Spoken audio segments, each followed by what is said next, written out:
আজকের এই দিলপাড়ার জামে মসজিদ ও সিনিয়র ইসলামিয়া সিনিয়র মাদ্রাসা ময়দানে 3 দিন ব্যাপী ইসলামী সম্মেলনের প্রথম দিনে শ্রদ্ধেয় জনাব সভাপতি সাহেব, মুআজ্জাজ উলামায়ে কেরাম, সমবেত ধর্মপ্রাণ মুসলমান ভাইগণ এবং পর্দার আড়ালে মা ও ভগ্নীগণ, আলহামদুলিল্লাহ আমি এখানে এসে মাগরিবের নামাজ পড়লাম। মাগরিবের নামাজ পড়ে স্টেজের দিকে লক্ষ্য করলাম 2-3 জন মানুষ বসে। এখন মাশাআল্লাহ যা হয়েছেন গণলে বোধহয় 100 হবে না, পোলাবইন সহ। তো এই এলাকার ফ্যান্ডেল আপনাদের বিরাট দেখা মাশাআল্লাহ খুশি হয়েছি যে মাশাআল্লাহ বহুত মানুষ। এখন লোকজন আপনাদের এলাকায় কিরকম আছে, না মরে টরে গেছে, না দেশেই নাই, কোন খেয়াল কে জানে। তো আমি আশা করি মাইকের আওয়াজ তো অন্তত এলাকার ঘরে ঘরে পৌঁছতেছে, আওয়াজ শুনতেছেন। আপনারা দয়া করে আসেন। ওয়াজ আরম্ভ হয়েছে। ওলামায়ে কেরামরা আজকের যারা দাওয়াতে সবাই এসেছেন, আপনারা আসেন ইনশাআল্লাহ। শ্রোতা না থাকলে ওয়াজ করব কার কাছে? এখন ওয়াজ করতে হইলে এই অল্প মানুষের ভিতরে ওয়াজ হইব ছাগল গোসল করানোর মতো। ছাগল যেমন সহজে গোসল করতে চায় না, তাই ছাগল গোসল করে যে বড় কষ্ট, কিন্তু গরু গোসল করে এত কষ্ট হয় না। গরুরে পানির কাছে নিলে একটু ধাক্কা দিলে রাইমা যায়, কিন্তু ছাগল মাশাআল্লাহ পানি দেখলে যে সেবরা খায়, একবারে চিকুন ঠ্যাং দিয়ে চাই পিছের দিকে যে খুঁটি ধরেও জীবন গেল আর চাইনা না।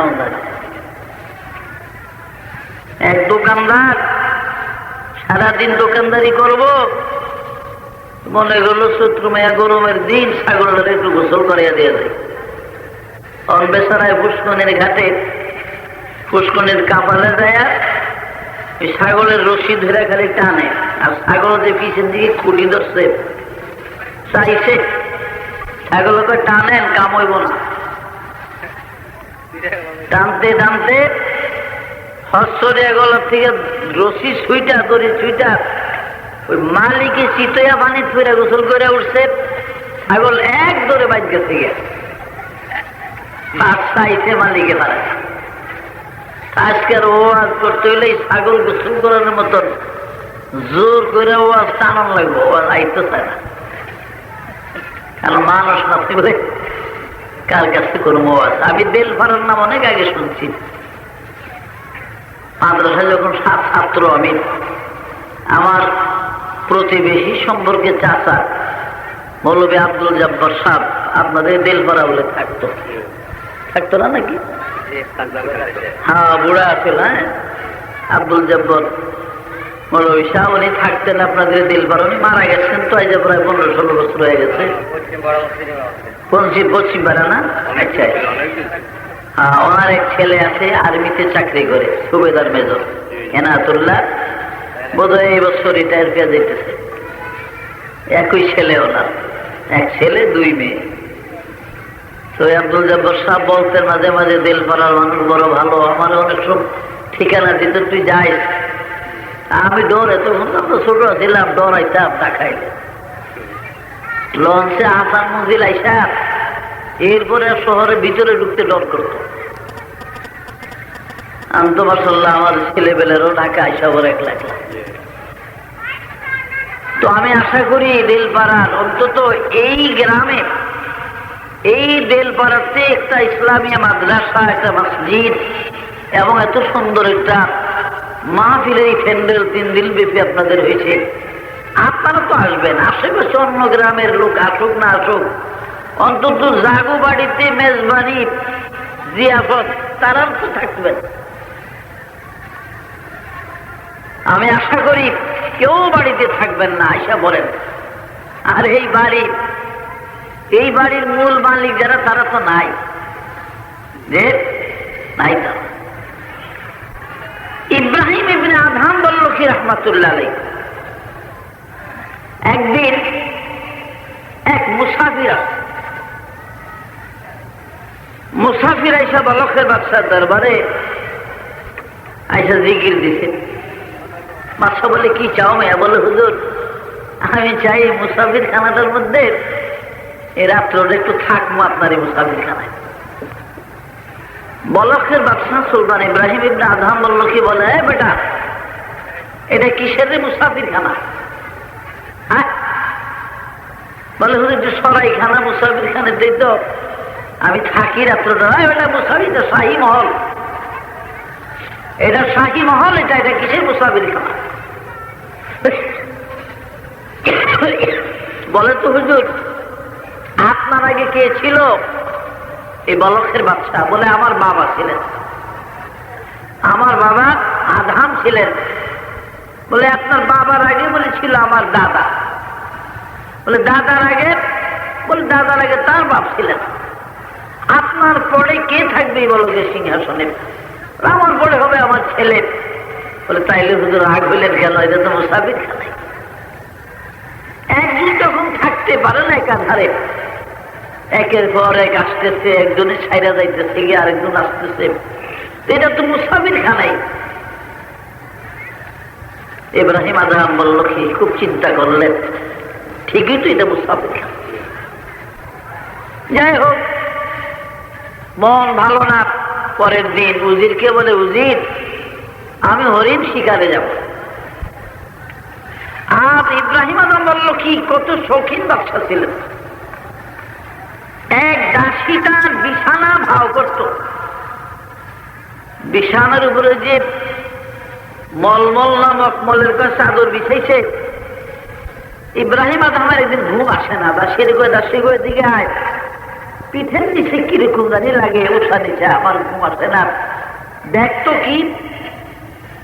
চাদর উঠাইয়া দেখে যে পিঠের নিচে ওই যে দাসী যে মাথা আশ্রাইছে, চিরুনিমনি করছে, দাসীর 2-3টা চুল পড়ে রয়েছে। বলে যে চুলগুলি সরার আছে, এই জন্য আমি ঘুমাইতে পারি না, বিছানা আমার সোজা হয় না। দাসী যখন চুল সরাইছে বলে, হ্যাঁ এবার ঠিক হয়েছে, এবার আরামে ঘুম আসবে আমার। এখন চিন্তা করেন কত ফকির বাদশা ছিলেন। ঢাকার নবাব সলিমুল্লাহ বাহাদুরের ইতিহাস, ব্রিটিশ যখন এই দেশ নিয়ে যায় তো নবাব সাহেবকে 12,000 টাকা করে মাসিক ভাতা দিতেন। এটা শুধু নবাবের নিজের, তার ফ্যামিলির নয়, ফ্যামিলিটা আলাদা ছিল। শুধু নবাব শাহ সলিমুল্লাহ বাহাদুরের জন্য 12,000 টাকা ছিল মাসিক ভাতা, ব্রিটিশ আমলের 12,000 টাকা এক মাসে শুধু নবাবের জন্য। এটা কিছুদিন পরে বড়লাটের কাছে নবাবের যে নায়েব অভিযোগ করলেন যে আপনারা যা টাকা ভাতা দেন নবাবকে, এটাতে নবাবের খাওয়া খোরাক ঠিক মতো চলে না, নবাবের কষ্ট হয়ে যায়। বড়লাট মিস্টার গিবন ক্যালকাটা থেকে আসলেন, কি এত বড় কথা? अरे 12,000 रुपये हम देते हैं उनको हर महीने के लिए, एक आदमी के लिए। শুধু নবাবের জন্য 12,000 টাকা দিতেছি, তাতে তার হয় না। যেই যুগে, যেই জমানায় 1 পয়সাও ছিল না সিরাজ সাহেব, সেই যুগের 12,000 টাকা। তো উনি বাবরচিখানায় আসলেন বড়লা। বাবরচি সকালবেলা নাস্তা তৈরি করতেছে। তো বাবরচির জিজ্ঞাসা কি বানাবো? বলে 15টা বানাই নবাবের জন্য। কয়টা হবে? বলে 8টা 15টা। উনি 8খানা 15টা ডেলি সকালকার নাস্তা খান। এগুলা কি বলে? এগুলা ঘি, 1 নম্বর গায়া ঘি। এই ঘি কতটুকু এখানে বলে 16 সের ঘি এখানে। কয়টা পরোটা বলে? 8খানায় 16 সের লাগে। প্রতি 2 সের ঘিয়ের ভিতরে একটা পরোটা ছাইড়া দেই, এটা ভাইজা এই 2 সের ঘি ফালাইয়া দেয়। 8টা পরোটা ভাজা হইলে, রুটি ভাজা হইলে এই 16 সের ঘি ফালাইয়া দিতে হবে, দেহের ভিতরে ফালাইয়া দেবে, এগুলো আর ব্যবহার করবে না। বলে আশ্চর্য তো, এরকম হলে তো ব্রিটিশের রাজত্বই বলাবে না। কেমন নবাব? বড়রা এখানে বৈশা থেকে বাবরসি বলেন, ঠিক আছে 2 সের ঘি রেখে দাও, 14 সের ঘি দিয়ে 8টা পরোটা ভাজা করলেন। কি 14 সের ভিতরে 2 সের করে 7 খান রুটি ভাজার পরে ওই 14 সেরের শেষ 2 সের ভিতরে আরেকটা পরোটা দিয়ে দিলে, মানে একবার ভাজা হয়েছে তার ভিতরে আবার দিয়ে দিলে। এই রুটিটা যেমন উপরে 4 খান দিয়া 5 নম্বর এটা দিয়া দিছে। নবাবের পরীক্ষা করবো কেমন নবাব পরোটা। তো নবাব সার করে বললে, সার এরই আমি বানাই না কথা না বাবা, ইতিহাস আছে, আমরা ইতিহাস পড়েছি নবাবের। পাক ভারত উপমহাদেশের ইতিহাসের ভিতরে নবাবের জীবনে যথেষ্ট আছে। তো নবাব সলিমুল্লাহ সাহেব একখান করে পরোটা খেয়ে 4 খান পর্যন্ত খাইলেন। 5 নম্বরে পরোটা ধৈরা একটু নাইরা সেরেটা এক পাশে পেয়ে দিল, যেটা দ্বিতীয়বারের ঘিয়ের ভিতরে দেওয়া হয়েছিল। ওটার একটু এক নজর চাইয়া এভাবে এক কিনারে রেখে দিলেন। বাকি আরো 3 খান খাইয়া 7 খান রুটি খাইলেন নবাব সলিমুল্লাহ সাহেব। বড় লাট ওখানে বসে। বাবরচি বলে, বাবরচি 2 सेर घी चोरी किया तुमने, घी 2 सेर चोरी किया या भूल किया तुमने? ये रोटी क्यों है? एक बार जो घी में रोटी भाजा है फिर उसमें दिया है तुमने ये रोटी, क्यों दिया? बड़ला आश्चर्य হয়ে গেছে। কেমন নবাব? আমি আপনি পারমনি মিয়া সাহেব, আপনারা আমাদের হোটেলের ভিতরে কত বোয়াল মাছ খাওয়াইলো, 5 মাছের পেটি কইয়া কেউ ধরতে পারি আমরা? 5 মাছ কইয়া 30 টাকা লয়ে গেল গিয়া, বড় বোয়াল মাছের পেটি গুলো 5 মাছ খান খান।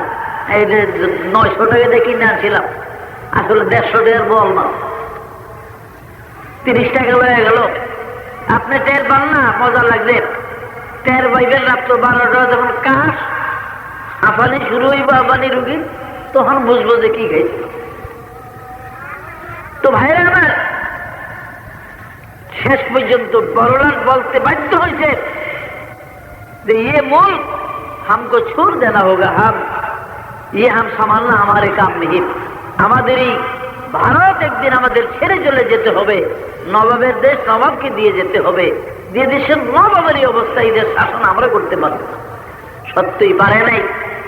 খেলাফতে আন্দোলন, স্বদেশী আন্দোলন, বিভিন্ন আন্দোলনের মুখে শেষ পর্যন্ত ব্রিটিশ বাধ্য হয়েছে ভারত ছেড়ে চলে যাওয়ার। একমাত্র নবাব স্যার সলিমুল্লাহ বাহাদুরের এই অবস্থার ভিতরে তার খাদ্যের অবস্থাটা দেখে, খাওয়া রুটিন দেখে বড়লোক আশ্চর্য হয়ে গেছে ব্রিটিশ। তো বলছিলাম, ইব্রাহিম ইবনে আদম বলল, কি কেমন বাদশা, চাদরের নিচে চুল পড়ে নিচে ঘুম আসে না। আর আমার এখানে বালুঘাটে যে পাথর ভাঙ্গে, ময়মনসিংহ, বরিশাল, বিভিন্ন জায়গার লোক, এই ছোট ছোট বাচ্চাগুলি এই পাথরের উপরে শোয়া হয়, সারাদিন ঘুমায়। ইব্রাহিম আদম বলল, কি মন ভালো না? উজিরকে বলে, আমি শিকারে যাব। শিকারে চলে গেলেন।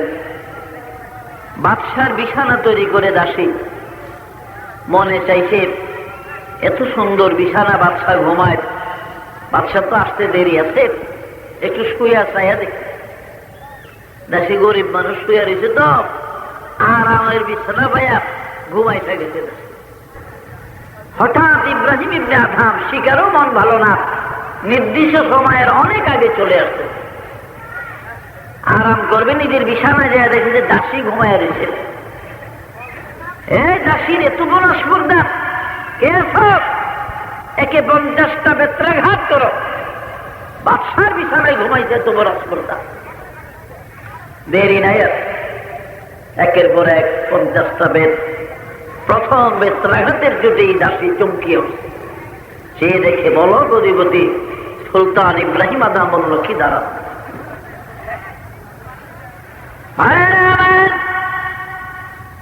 প্রথম বেত্রাঘাতে দাসী চমকিয়ে গেলেন। বেত মারা আরম্ভ হয়েছে, বেত্রাঘাত চলতেছে। প্রতিটা বেত্রাঘাতের সঙ্গে দাসী খিলখিল করে কেবল হাসে। বেত মারা বন্ধ হয়ে গেছে, এখন আর তাকে মারে না, মায়ের বন্ধ। এবার দাসী কাঁদতেছে। ইব্রাহিম আদম জিজ্ঞাসা করলেন, দাসী গো,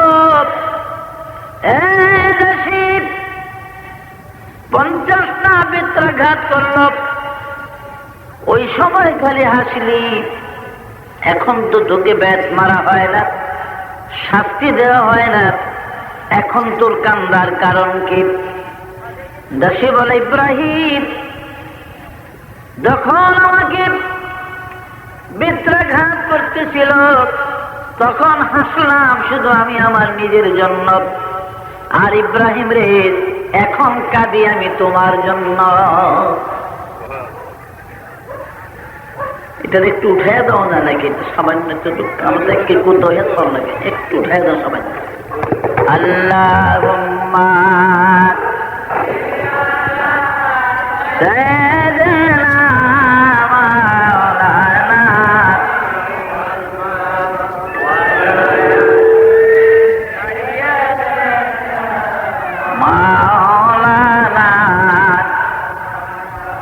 তাও বসেন না, কেড়ে কেমন ধরে লাগে, মিল নেই আমনগো কারো দেশ লাগে, তেল ভরা মানুষের লাগে গোলমাল, কারো লাগে কারো মিল নাই। হ্যাঁ, পিছে যারা আসছে তারা একটু, অন্যরা তো বসে নেই, আগে আগে বসে। পিছনে যারা আসেন এসে মিলা মিলা বসেন। আল্লাহুম্মা সাল্লি আলা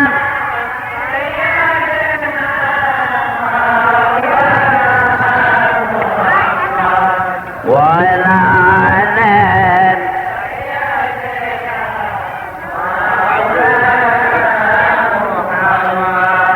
اللهم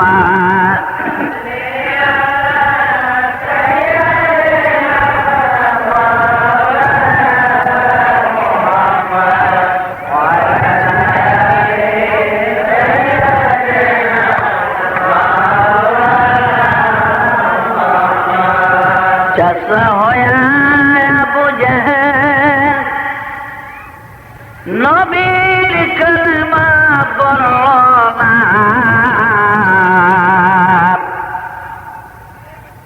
दो जहानेर बादशाह नबीर अबू जहल बुझलो ना। अल्लाहुम्मा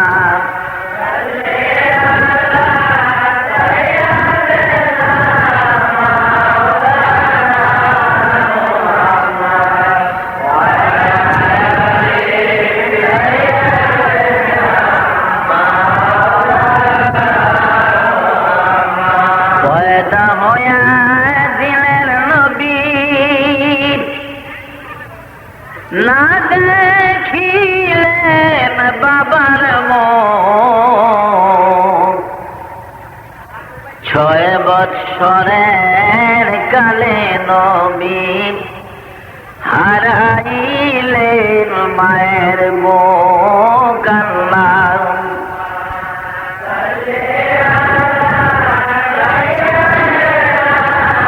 মাওলানা মুহাম্মদ সাইয়্যিদিনা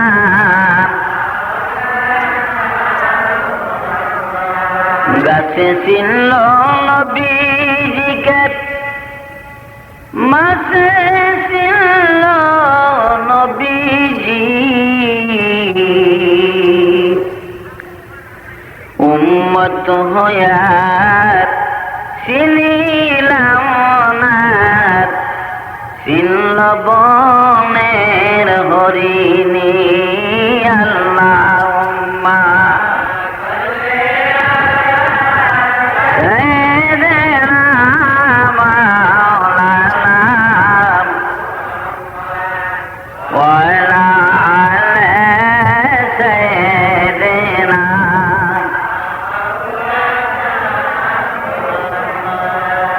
দাসী বলে ইব্রাহিম যখন মিত্রাঘাত করেছে তখন হাসলাম আমার নিজের জন্য গো ইব্রাহিম, আর এখন কান্দি তোমার জন্য। বলে কি কারণ সেটা বল। যে তোমার এই ফুলের বিছানায় বলক্ষেত আমি কিছু সময় মাত্র আমি ঘুমিয়েছিলাম, যার কারণে বাদশার তরফ থেকে 50টা বেত্রাঘাত আমার ধার্য হয়েছে, শাস্তি হয়েছে। তোমার এই ফুলের বিছানায় ঘুমাইবার জন্য 50টা বেত্রাঘাত আমার শাস্তি। তুমি যদি দুনিয়ায় এই শাস্তি আমাকে না দিতে, হয়তো এই শাস্তি পরকালে আমার গ্রহণ করতে হইত। কাজী ইব্রাহিম বলক্ষেত শাহী বিছানায় ঘুমাইবার জন্য আমার পরকালে আর কোন শাস্তি নাই, এই জন্য আমি হেসেছি। আর তোমার জন্য কাঁদি, এই জন্য আমার মাত্র কিছু সময় ঘুমাইবার জন্য, ঘুমাইবার কারণে ইব্রাহিম গো 50টা বেত্রাঘাত আমার হলো। আর তুমি ইব্রাহিম বহুদিন ধরে এই বলখের বিছানায় ঘুমাও, কত হাজার কত লক্ষ কোটি কোটি বেত্রাঘাত জানি গো ইব্রাহিম পরকালে তোমার জন্য ধার্য হয়েছে, এই জন্য তোমার দুঃখে আমি কাঁদি।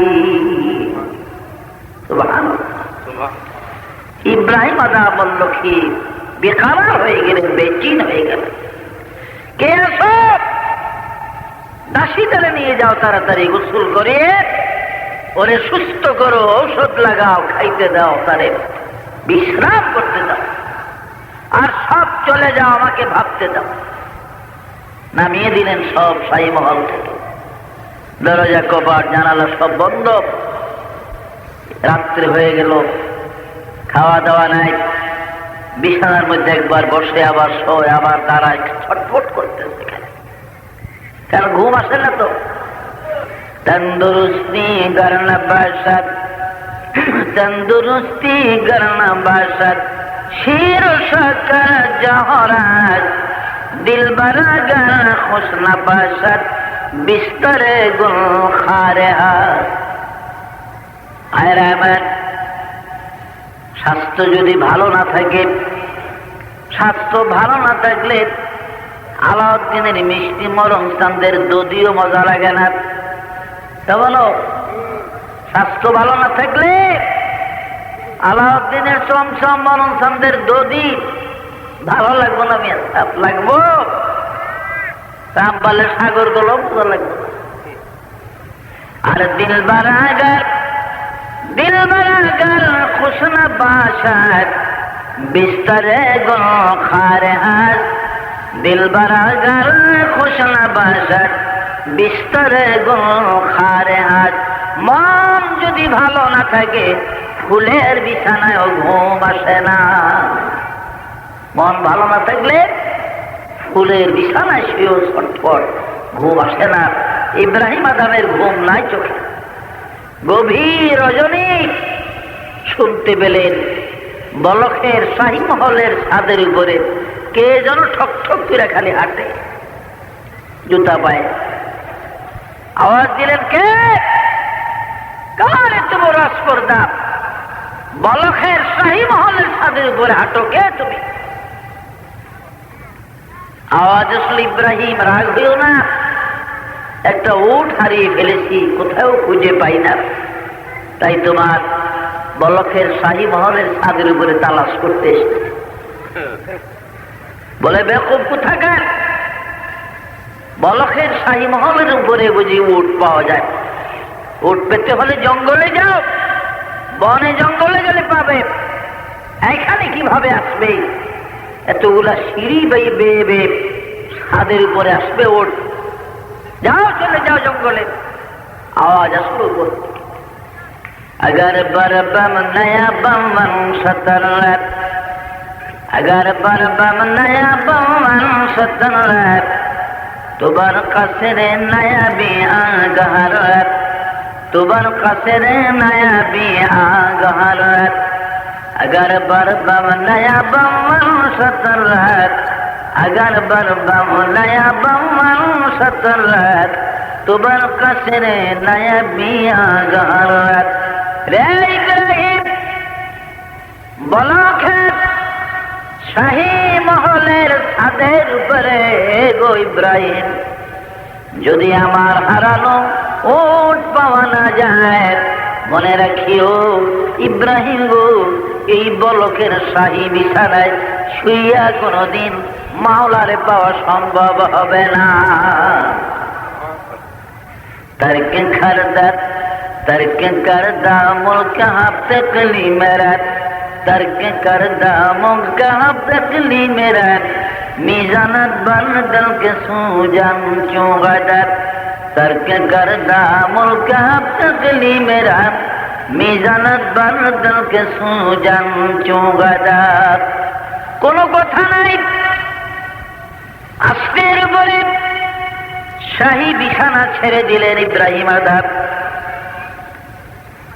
এক গোলাম ঘুমিয়ে আছে, গোলামের গায়ে ছেঁড়া কম্বল, গোলামের গায়ের থেকে ছেঁড়া কম্বলটা উঠায় আনলেন, আর নিজের শাহী বাদশাহী কম্বল গোলামের গায়ে জড়াইয়া দিয়া আস্তির উপরে দরজা খুলে যারা জানালা কপাস বন্ধ, বাতি বন্ধ, ইব্রাহিম আদম একটা ছিঁড়া কম্বল হাতে নিয়ে বাহির হয়ে চলে গেলেন তিনি। तर्क करदा मुल्क हफ्तकली मेरा तर्क करदा मुल्क हफ्तकली मेरा मीजानत बन दिल के सूजन क्यों गदर मीजानत बन दिल के सूजन क्यों गदर। চলে গেলেন ইব্রাহিম। আস্তে আস্তে তিনি এই দেশ ওই দেশ বনে জঙ্গল ঘুরতে ঘুরতে ঘুরতে ঘুরতে শেষ পর্যন্ত একদিন দাজলা নদীর পার চলে গেলেন, বাগদাদের দাজলার পারে। বহুদিন পরে উজির দাজলার পারে যায়, দেখে ইব্রাহিম আদম বসে বসে ছিঁড়া কম্বল সেলাই করতে। বলকের বাদশা একটা ছেঁড়া কম্বল সুই দিয়া ছেঁড়া কম্বল সেলাই করতেছে বসে বসে।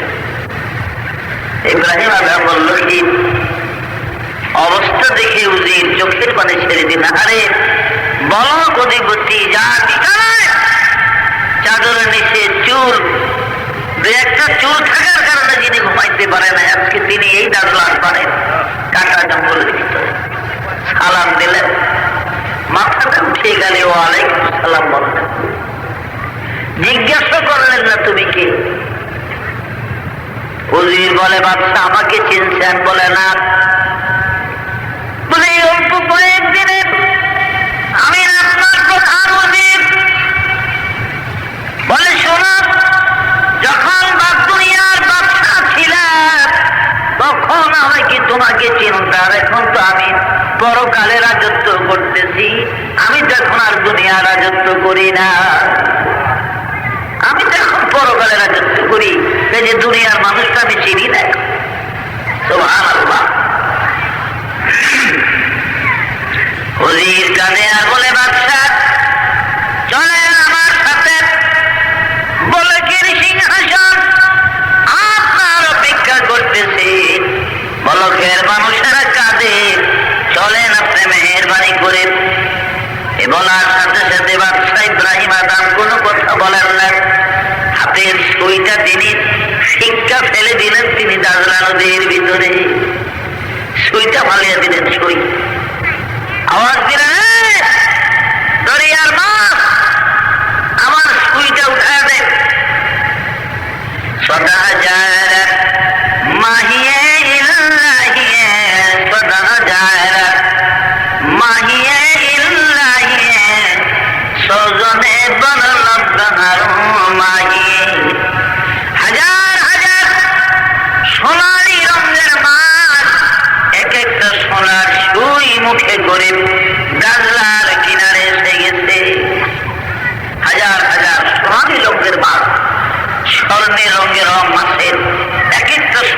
সুই মুখে করে মাছগুলা সব দাজলা নদীর কিনারে এসে গেছে।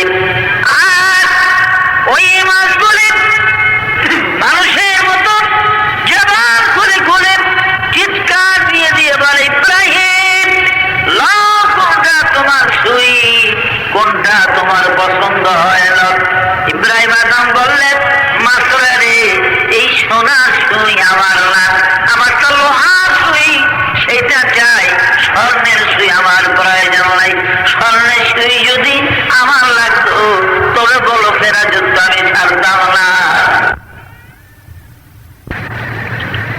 কিছুক্ষণ পর একটা মাছ একটা লোহার সুই মুখে করে ইব্রাহিম আদমের কাছাকাছি মাছ নদীর কিনারায় দেখিয়া বল, ইব্রাহিম মাছের মুখের থেকে যায় সুইটা নিয়ে আসলেন। এবার ইব্রাহিম আদম উজিরকে বলেন,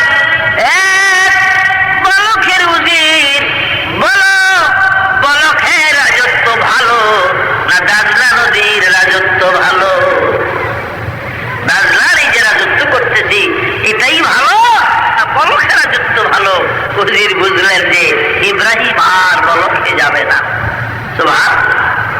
তো ভাইরা আমার, শেষ পর্যন্ত ইব্রাহিম আদম বললকে জীবনের অনেক ইতিহাস চলে গেলেন মক্কা মুআজ্জামা আল্লাহর ঘর তওয়াফ করে।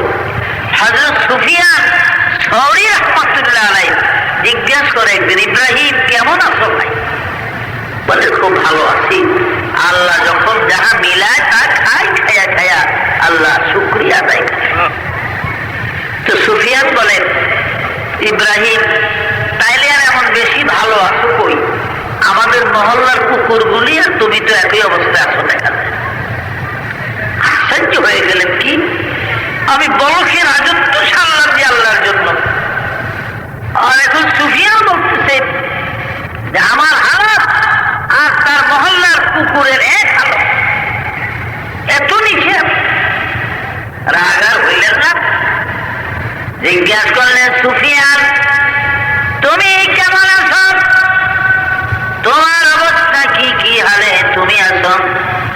সুফিয়ান শুনি বলে, ইব্রাহিম রে, আল্লাহ পাক যখন আমাকে যাহা মিলায় তা আমি গরিব দুঃখী কাঙ্গালকে ভাগ করে করে বন্টন করে করে দিয়া দেই, আর আমি না খাইয়া আল্লাহর শুকরিয়া আদায় করি।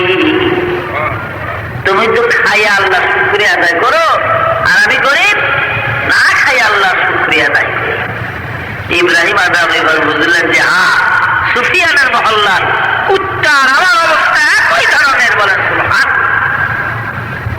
তো ভাইরা আমার, এই দুনিয়ার জন্য, বাড়ি ঘরের জন্য আজকে ওয়াজে আসতে পারেন না, কিন্তু একদিন এই বাড়ি ছাড়তে হবে, এই দেশ ছেড়ে চলে যেতে হবে। যাকে দেখো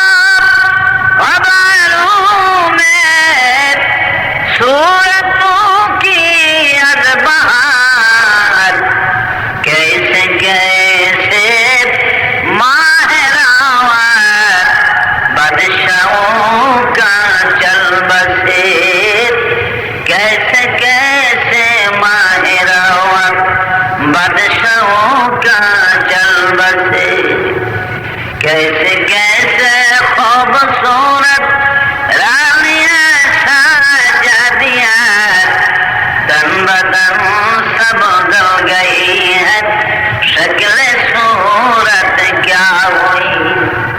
কত রাজার সন্তান, কত রাজকুমারী, কত সুন্দর সুন্দর মানুষ বাবা অন্ধকার কবরে পড়ে আছে। আজকে যাদের হাড্ডি মাংসের হিসাব পাওয়া যাবে না, আজকে সেই কবরের কথা আমরা ভুলে গেছি। আমরা দুনিয়ার জন্য বেকার, আর দুনিয়ার জন্য পাগল। আল্লাহর নবীর প্রেম, ভালোবাসা, মহব্বত আর নাই আমাদের। অথচ আল্লাহ নবী বলেছেন যে আলাইকুম বিসুন্নতি ওয়া সুন্নাতিল খুলাফায়ে রাশিদিন, আমি রাসূলের সুন্নাত, আমার তরিকা এবং আমার খুলাফায়ে রাশিদের তরিকার উপরে তোমরা আমল করো, তোমাদের জীবন সুন্দর হবে। আজকে নবীর জন্য মায়া নাই, মহব্বত নাই। ইসলামের নামে মাত্র শুধু নাম মাত্র মুসলমানই আছে, হাকিকতা মুসলমানই তারা করলে আজ আমাদের নাই। মুসলমান যার গুর, মুসলমানই যার কুতুব, মুসলমান যারা ছিল তারা কবরে ছিলেন। আর মুসলমানি কিতাবের মধ্যে আছে, আপনি আমি শুধু লেবাসে মুসলমান, শুধু লেবাসে আমরা মুসলমান, হাকিকতে মুসলমানই নাই আমার। লিবাসে ফকির মিফুশি বরতন, লিবাসে ফকির মিফুশি বরতন, দরখতে হারি সিরাত বেখোয়ে বরতন। আমরা শুধু লেবাসে আমাদের ফকির, কিন্তু হাকিকতার নাই।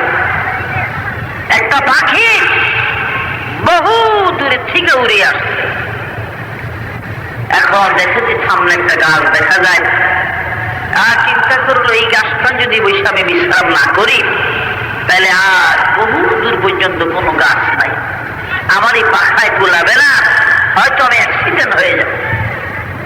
কিন্তু যখন এই গাছের কাছাকাছি আসলো, পাখিটা আসলো, হঠাৎ নিচের দিকে নজর করে দেখে গাছের নিচে একজন দরবেশ বসে, একজন মানুষ বসে আছে, পাগড়ি আল খিল্লাত পোশাক পরিচ্ছদ আছে, সুন্নতি লেবাস। কিন্তু পাখি চিন্তা করে, হোক না দরবেশ, সে তো মানুষ। আবার চিন্তা করে, না এই লোক আমার কোনো ক্ষতি করত না, যেহেতু রাসূলের সুন্নত তরিকা তার কাছে, নবীর সুন্নত দাড়ি আছে, নবীর সুন্নত পাগড়ি, নবীর সুন্নত জামা জুব্বা, এই লোক অবশ্যই আমার কোনো ক্ষতি করবে না, আমার বিশ্বাস। আমি বসে বিশ্রাম করি। আস্তের উপরে পাখি গাছের ডালার উপরে বসে গেছে, পাখি আপন মনে বিশ্রাম করতেছে। কতক্ষণ পরে দরবেশ সাহেব আস্তের উপরে উগা পাথর উঠাইয়া বাস টাচ করে মাইরে যখন দিছে, পাখির একটা পাখা ভাঙ্গি পড়ে, পাখায় দেয়। তো পাখি কি করব, একটু বলে ডালায় বহু কষ্টে উঠা বলে, লিবাসে ফকির লিবাসে ফকির মিফুশি বরতন, দরখতে হারি সিরাত বেখোয়ে বরতন। রে ভণ্ড তপস, ও ভণ্ড ফকির, মুনাফিক দরবেশ, আমি আগে জানতাম না তুই যে মুনাফিক, তুই যে ভণ্ড, আমি জানতাম না। আমি বহু দূর থেকে উড়ে এসেছি, পাখায় আর কোলায় না বিধায় আমি তোরে বড় বিশ্বাস করেছিলাম।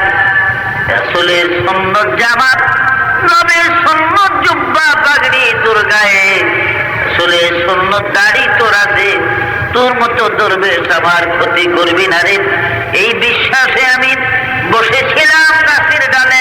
কি করলি রে ও মুনাফিক দরবেশ, ভণ্ড দরবেশ, পাথর মেরে আমার পাখাটা ভেঙে দিলেন। কসম আল্লাহর, আমি আগে যদি জানতাম রে ও ভণ্ড ফকির, তোর ভিতরে ভণ্ডামি, তোর ভিতরে মুনাফিকি, আমি আরো কষ্ট করে উড়ে চলে যেতাম, এই গাছের ডালায় বিশ্রামের জন্য আমি বসতাম না। এইরকম আজকে আমরা লেবাসধারী মুনাফিক, লেবাসধারী আমরা মুনাফিক, সুন্নতি লেবাস সবকিছু আছে, চুরিও করি, পরের হক নষ্ট করি, আরেকজনের জায়গা জমি জাল দলিল করিয়া, বিভিন্ন সুরত করিয়া, ধোঁকাবাজি করিয়া, মাস্তানি করিয়া, আমরা মাস্তানি পর্যন্ত তুমি মাথায় দিয়ে করে। আজ অনুরোধ, সোজা পথে আসুন। কয়দিন থাকবেন এই দেশে? কুজা কায়রুন, কুজা ফেরাউন, কুজা নমরুদ শুধু আমার, কুজা শওকাত আল শাহ, কুজা তখতে সুলাইমান। এখন জাহাজ গাড়ি আওয়াজ চলে, বলে রে বিধান, বিনা কলে হাওয়ায় চলত হযরত সুলাইমান, মোরা সেই মুসলমান। মাদায়েরনগর গেলাম আমি, মাদায়েরনগরে কিছুদিন ছিলাম। শেষ আরব ইসরায়েলের যুদ্ধ যখন হয়, দুর্ভাগ্য এই যুদ্ধের কারণে বন্দী হয়ে গেলাম ইহুদিদের জেলে। আর ইহুদিদের এই জেলে বন্দী হওয়াটাই আমার জন্য বাইতুল মুকাদ্দাস দেখার সুযোগ। নাহলে বাইতুল মুকাদ্দাস জীবনেও আমি দেখতাম। কারণ মাদ্রাসা এর থেকে সরকারি পর্যায়ে মাত্র 15,000 টাকা দিল গভর্নমেন্ট, তখনকার পাকিস্তান গভর্নমেন্ট। তো ওই সময় এই টাকাটার উপরে ভিত্তি করে মুন্সিগঞ্জের থেকে আমার আব্বার ভক্তবৃন্দরা দিলেন 30,000। যাই হোক, আর মাদ্রাসা আলিয়ার ছাত্ররা দিল প্রায় 6,000 টাকার মতো। এমবি লইয়া পাকিস্তান গেলাম গিয়া। তখন এটাও পাকিস্তান ছিল, এটা পূর্ব পাকিস্তান, ওটা পশ্চিম পাকিস্তান ছিল। করাচি গেলাম। করাচি যায়, কারণ আমার যাওয়ার প্রোগ্রাম ছিল মিশর আল আজহার বিশ্ববিদ্যালয়ে। আরেকজন ছাত্র সিলেটের ডেলিগেট ছিল, তার সে যাবে না, তার বাপ পড়ে গেছে। এই জন্য তার জন্য বাজেট ছিল 50,000 টাকা। তো বাজেটের টাকাটা পুরা দেয় না। আমি অনেক আবদার টাবদার করে দেন। আমাদের উস্তাদ ছিলেন মাওলানা আলাউদ্দিন আল আজহারি সাহেব ফরিদপুরের। উনি আপনার আমাদের উসুলের তাফসীর পড়াইতেন, মাদ্রাসা আলিয়া উস্তাদ ছিলেন। তো উনি অনেক সহযোগিতা করে, যাই হোক 15,000 টাকা সরকারি তরফে পাইলাম। আমি করাচি যাই, আর এই বাংলাদেশেরই কিছু লোক, 2জন লোকের ধোকায় পড়ে আমাকে বাহরাইন নিয়ে গেল। বলে বাহরাইন থেকে খুব সুযোগ হবে, তুমি মিশর তো যেতে পারবাই না, মদিনা চলে যেও তুমি। বাহরাইন থেকে তবুক, তবুক থেকে খায়বার হইয়া মদিনা চলে যেতে পারবা, খায়বার হয়ে তবুক হয়ে মদিনা। দুর্ভাগ্য, আমার পাসপোর্টে বাহরাইন ছিল, কিন্তু ওই আপনার যখন ভিসা দেওয়ার সময় বাহরাইন এমবেসিতে ওরা ওই বিশ্বাস করতো, তো তখন এত ধোকাবাজি ছিল না। কিছু পাসপোর্টে ভিসা মাইরা মাইরা সিল মাইরা ভিতরে আমাগটিও দিয়েছে, কিন্তু বাহরাইন পাসপোর্টে ছিল না। বাহরাইন পাসপোর্টে ছিল Iran by road, Iran Afghanistan হইয়া। এই বিমানের থেকে নামছে এলে আমি বন্দি। ওই দুইটাও বন্দি, এই দুইটারে কই লয়ে গেছে জানি না, আমার ভিন্ন নিয়ে রাখলো। 1 মাস 14 দিন বাহরাইন জেলে। জেলের থেকে বাইর করে ওরা স্টিমারে আমার বসরা পাঠাইয়া দিল। 1 মাস 26 দিন রইলাম বসরা। সুবহানাল্লাহ। বসরাতে যখন রইলাম, এখানে আল্লাহর কুদরত। বসরাতে 1 মাস 26 দিন এখানে হযরত হুজুর সাল্লাল্লাহু আলাইহি ওয়াসাল্লামের সাহাবী হযরত আব্দুল্লাহ ইবনে রাওয়াহার মাজার শরীফ আছে, মসজিদ আছে, মসজিদের পাশে। যিনি মাওতার যুদ্ধে শহীদ হয়েছিলেন। আর তার পাশে 4 জন আউলিয়ার মাজার। একজন হলেন হযরত হাসান বসরি রাহমাতুল্লাহ আলাইহি, আর 3 জন হলো গাউসুল আজমের 3 ছেলে আব্দুর রাজ্জাক, আব্দুল জব্বার, আব্দুল ওহাব শাহের মাজার। এছাড়াও প্রায় 1000 আউলিয়ার মাজার, একটু দূরবর্তী প্রায় 1000 আউলিয়াদের কবর আছে বসরাতে। তো কথাটা ছিল, আমি ওখানে এক লোক আমারে, শীত তো খুব বসরাতে, আর পৌষ মাস আসবে, শীতের দিন। একদিন ফজরের পর একটা কম্বল দিয়া, ইটালিয়ান একটা কম্বল, বাংলাদেশে পরে 3-4 হাজার টাকার কম না, একটা কম্বল দিয়ে আমার ঘুরে ফিয়া গেছে। 6 হাত বাই 5.5 হাত, 5.5 হাত 6 হাত এলো কম্বল। এই যে ঘুরে ফিয়া চলে গেছে, এই কম্বলটা দামানি ঘুরে যাওয়ার পরেও বোধহয় আমি 27-28 দিন ছিলাম বছরাতে। একটা লোক একদিন বললো না যে এই কম্বলটা আমি দিচ্ছি। সুবহানাল্লাহ। আল্লাহ রাস্তে দিছে বিদেশি মনে করে, শীতে কষ্ট পাই, কিন্তু কে যে দিল ওই লোক একদিনও দাবি করলো না, শনাক্ত দিল না যে এই কম্বলটা আমি তোমার। আর আমার বাংলাদেশে এক একটা শিখি চাইরানা বসা মুসাফির হাতে দিও 3 বার কইয়ালাতে চাইয়াল শিখি দিছি কইল, মানে আমার চাইয়ালো ভালো করে আবার দেখলে সালাম দিস, তোরে আমি খুব বেশি দাম করছি। এটা আমাদের দেশের আদব। আর তাদের দামটা চিন্তা করেন, তাই 3-4 হাজার টাকা কম্বল আমারে দিয়ে, নতুন কম্বল কি নাই নাই বোধহয় আমার লেগে বোধহয় কিনে আনছে, খিল বিল আছে নতুন, আর নতুন একটা গন্ধ আছে না, এটা গায়ে দিয়ে চলে গেছে। কম্বলটা দেওয়ার পরে 28 দিন রইলাম বছরাতে, একটা লোকে বললো না যে কম্বল আমি দিচ্ছি, তো ভালো। এই কম্বলটা গায়ে দিয়ে দিয়ে সকালবেলা নাস্তা খেতে যেতাম এক দোকানে, পশ্চিম দিকে একটা নাপিতের দোকান আছে, আর ওই পূব দিকে একটা দোকান বন্ধ, একটু আউগেলি নাস্তার দোকান, রুটি মুটি বানায়। নাপিতের দোকানটা আরবিতে হাল্লাক বলে নাপিতদেরকে। দোকানটা সোজাসুজি করে গেছে, হঠাৎ একটা কুত্তা, বিরাট একটা কুত্তা ইসা বাগদাদি আমার এই কান্দের উপরে সামনের দোনো পা উঠায় রাখছে, আর খালি দিব্বা রাইল করে। আমি তো এত ডরাইছি, আমি ছোটকাল থেকে কুত্তারে ডরাই, এখনো ডরাই। অথচ উস্তাদেরা দোয়া শিখাইছে, তবু আমার ভয় যায় না কুত্তা দেখে। কুত্তা রাস্তা দিয়ে আমি খারাইয়া থাই, দেখি যে হাই কোন দিক দিয়ে যাইব, তার দাওয়াতের ভাও বুঝা তারপরে চলি। অথচ সেই বিরাট কুত্তা আমার এই কাঁধের উপরে 2 পা, আমি খালি কাঁপতেছি। ওদিক থেকে ওই নাপিতের দোকান, যে ওই দোকানের 2-3 জন লোক আছে, ওরা কই ইয়া পাকিস্তানি লা তাখাব ওয়ালা তাতাহরাক, তুই ডরাইস না, কাঁপিস না। হাদা কালবু জুআন ফি সুবা, কুত্তাটা সকালবেলা ভুকা, বলে হাদা ইউরিদু মিনকাল খুবজান আও ঈশান, তোর কাছে কিছু খাওয়া রুটি মুটি চায়। ইজা ফি ইনদাক তাতিহা আও মা ফি কুল মা ফি ইনদি ইউরাহুয়া, যাইব গিয়া থাকলে কিছু দে, ওরে রুটি মুটি আনা, চাইলে কজে নাই আমার, তোরে কামড় দিত।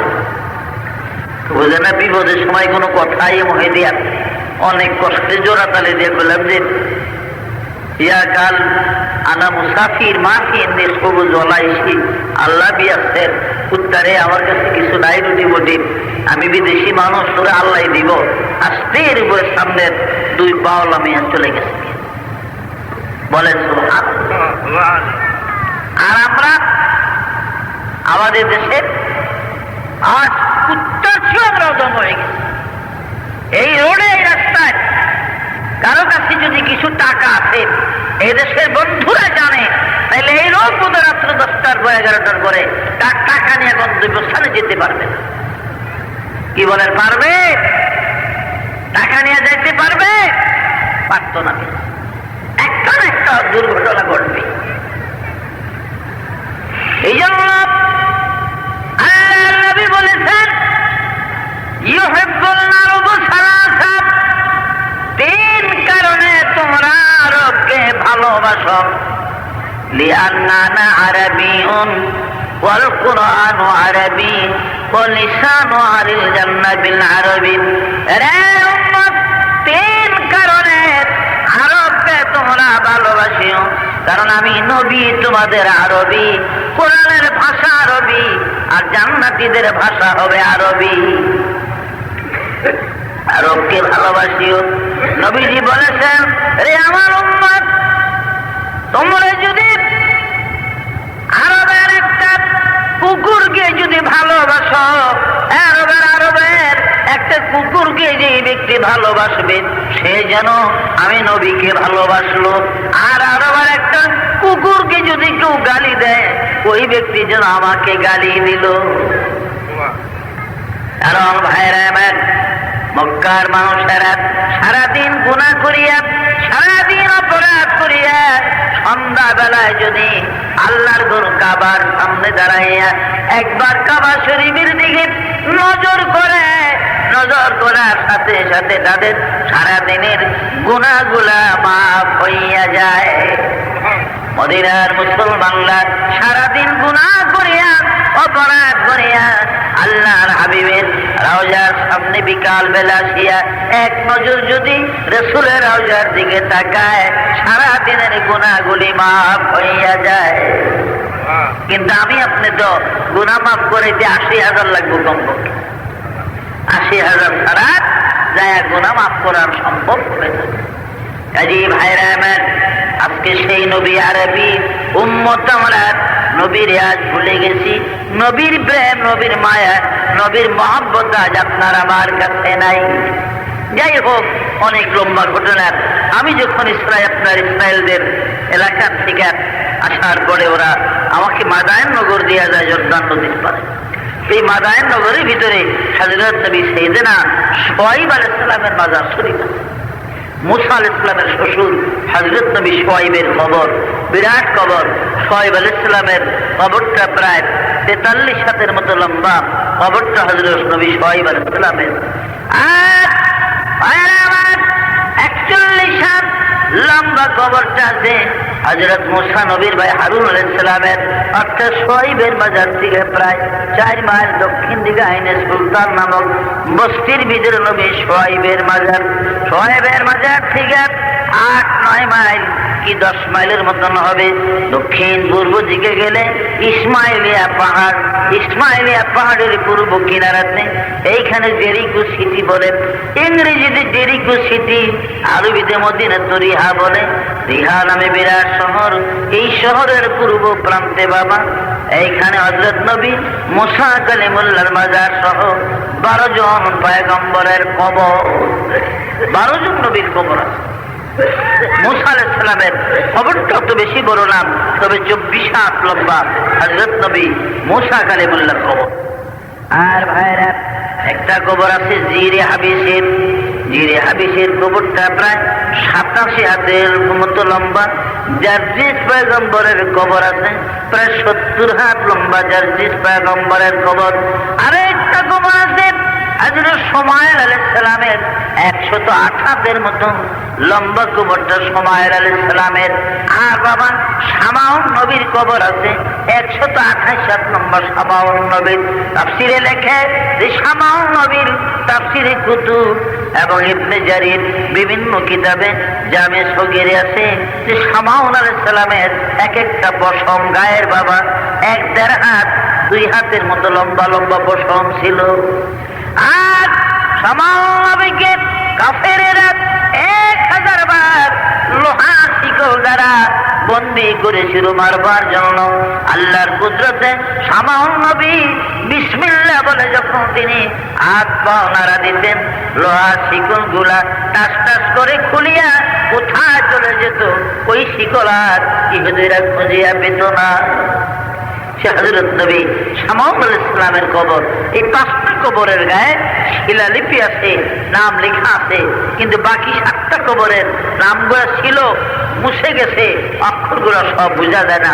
আমার ঘটনা বলার উদ্দেশ্য ছিল এইখানে দেখছি অনেক লোক বিভিন্ন দেশের আরাবিয়ান, আজামিন, বিভিন্ন এলাকার লোক হযরত নবী মুসা কালিমুল্লাহর রওজাকে উসিলা করে মানুষ জিয়ারতের জন্য আসে।